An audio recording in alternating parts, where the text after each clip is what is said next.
It's another great day to be alive at the same time as Taylor Swift. Wow, wow, wow. If you're new here, hi, my name is Reagan. Welcome to my channel, and it's been a minute.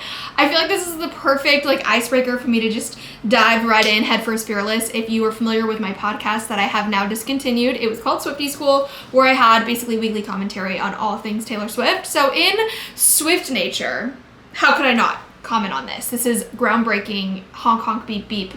Crazy breaking news. I'm not going to do any cuts or anything on this video, maybe some, but I want to just talk about my raw, honest thoughts. And speaking of talk, I forgot my notes over here. And I made just some general notes on kind of everything that I'm thinking and feeling, and I want to chat with you guys in the comments. That's the main goal of this video, is just to open up conversation, because I feel like if you've been here through the past, basically 3 years, we've been in this purgatory of waiting for Rep TV, and I feel like we've finally broken free. She has unchained the vault, metaphorically, but also kind of literally. So let's just start with debut. She addresses in the letter that debut is done. I feel like everybody is too focused on the fact that Rep TV is not to acknowledge that debut is done. I think that in my heart of hearts, I believe Taylor Swift thinks people don't want debut because there's such an emphasis on Rep TV.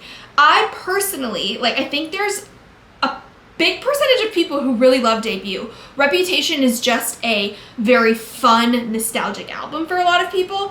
And so I'm like, we need to talk about debut, because if we don't talk about it, she's gonna think people aren't excited about it. That's just kind of my thoughts. And I think it's funny and very relatable that, and Taylor Swift, if you're watching this, hi, that Taylor Swift herself thinks people don't want debut. That's absolutely crazy to me, that would even be a possibility that she would write that down. By the way, we all need to get Shamrock tattoos. Where are we getting it? What are we, I'm on the arm, on the forehead, where are we getting our Shamrock tattoos? We definitely need it. My top is kind of giving debut. Okay, the rep vault. This is interesting to me, and I'm just gonna talk off the cuff here for a minute. I have so many questions, such as, why the gold bodysuit? Why? There's just certain things that just made sense. And I've said this for a long time. If you were an original listener of my podcast or have been following me, I truly feel like something went awry. And I don't know where that thing went awry in the plan, but I think what it was is what she said in the letter, which is that it just didn't feel right. And so part of me feels like it's Taylor Swift. They obviously had a plan, and I feel like it just kept getting pushed. And I was texting with my friend Haley this morning, and we were like, how do we justify the gold bodysuit? It's either, number one, she just liked it. Number two, it was a backup costume if the red one broke or ripped or something, which we do know it did rip. So maybe that was just the backup. Or maybe that was just an alternative option she had and preferred the red, so she decided to stick with it. Or it was number three, what I originally said, which is that it was a part of the original plan and then it went away. And I've been talking a lot about how I really feel, well, maybe I haven't been talking about it. I'm very insecure about talking about this because I'm scared people are going to judge me, but I have felt very strongly for a while. And if you're new to here, maybe you just clicked on this video. I have a degree in marketing and communications with a PR concentration. I went to business school. I own my own business. I do digital marketing and social media for different clients, and I'm a full-time content creator who loves Taylor Swift. And in my professional hat opinion, I feel like she's been due for I don't want to say brand overhaul or rebrand entirely, but Taylor is in a new season of her life. She's very much in love. She's 34 years old. She just came off of this high of completing what most would call a marathon of, just success and catapulting her into this new universe of fame and everything. And coming off of the Eras tour, I've wondered, how does she go from that, close the chapter on that, where she quite literally revisited her entire past through a 2-year-long tour, and then drop albums that are quite literally resurfacing the past. I just couldn't wrap my brain around how it worked. And that was why for a while I was just I think Reputation will come first, and then she'll release debut and then maybe dabble back into country, who knows. But I just felt like it was odd that Eras tour ended and the albums didn't come along with it. And perhaps that was a plan the whole time. Perhaps they were supposed to come out at some point then. Or perhaps maybe she just put a pause on the whole thing and was like, you know what, it just doesn't feel right. Or I had no idea the tour would be as successful as it was. I'm going to take a beat. I don't really know. But I felt in my heart of hearts that her brand has there's multiple people who are involved in the fandom, right? There's the people who have been there from the beginning. There's people who came along the way, like sort of in her like 2010 era, 1989 Lover rep people, and then there's like the Folklore Evermore group of people, and then there's, I consider, like the Midnight's TTPD. Not my camera overheating and dying on me. Anywho, I feel like there are so many different groups of fans that Taylor has, and because there's been this like massive growth of fandom over time, I feel like people have sort of taken advantage of the fact that she has grown alongside social media. Taylor was in the OG Tumblr days. She was on, I don't know if was she on MySpace? She's been interacting with her fans via social media for a long time, and Easter eggs were a fun way to do that in the beginning. However, introducing the opportunity to monetize off of the fandom, i.e. on TikTok, really killed the fun that was Easter eggs, because it brought in this massive wave of people who, in my opinion,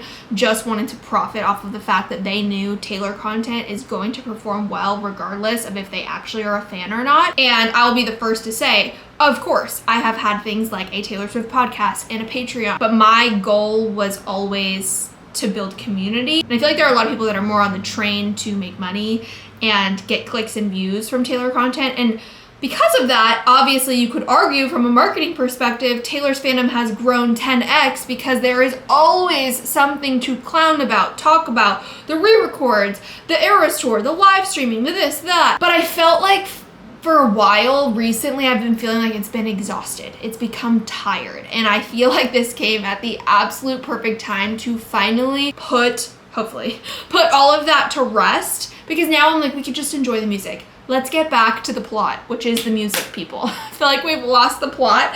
Scrolling in and analyzing like how many chain links are on a necklace is just too much, in my opinion. And I think it sort of diminishes her brand and makes it unenjoyable, especially for some of those like older fans.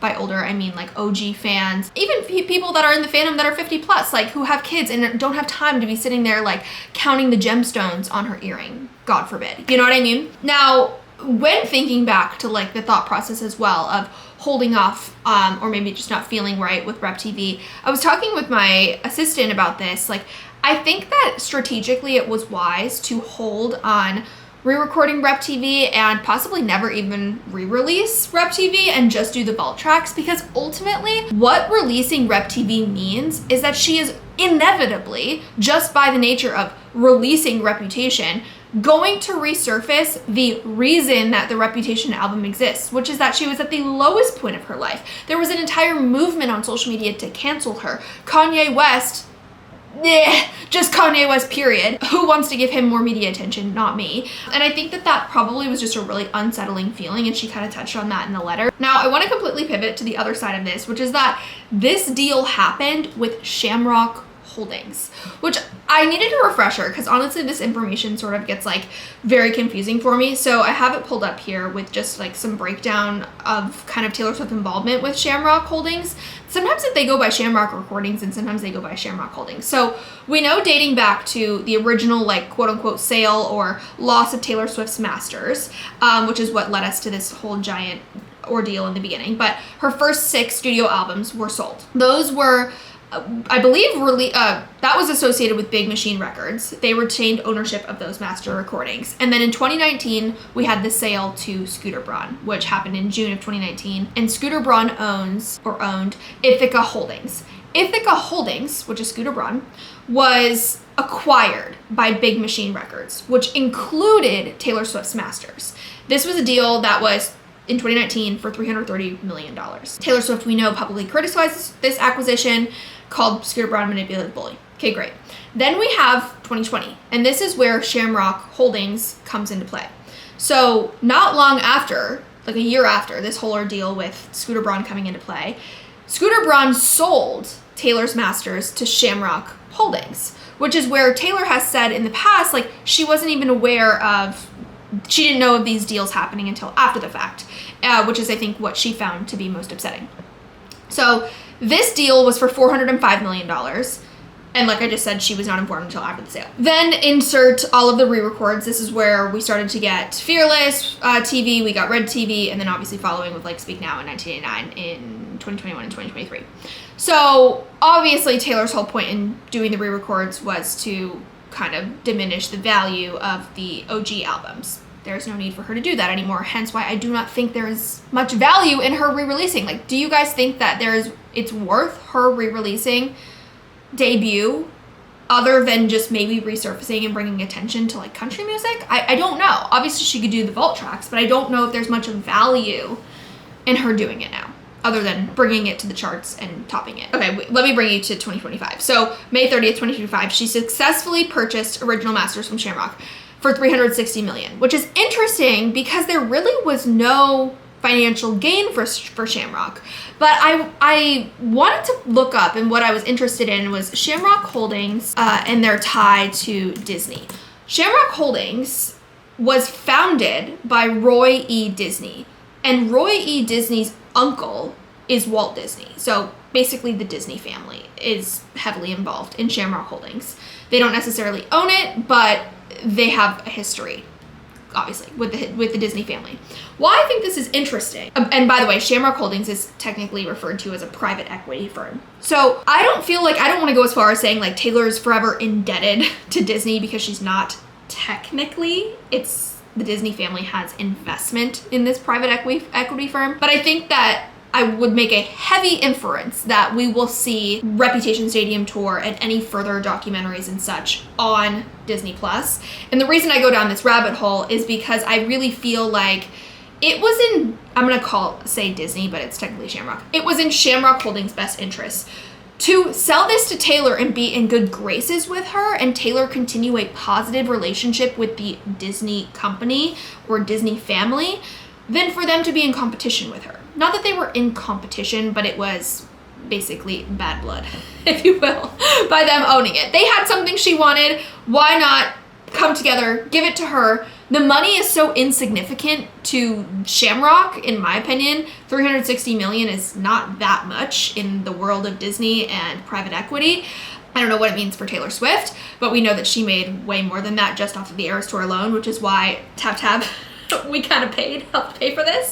So I personally am suspecting that we will see a heavy relationship moving forward and continuing, just like we saw with the Long Pond sessions and all of that jazz. Now, what does this mean for the future of Taylor's brand? I really feel, and I wrote down, I think that we will see, number one, less Easter eggs. I think that part of her brand will forever exist, but it will be in the most obvious ways, or it won't be obvious at all, and we will pick up on stuff after the fact, such as like the Lover Easter eggs that were in some of the music videos.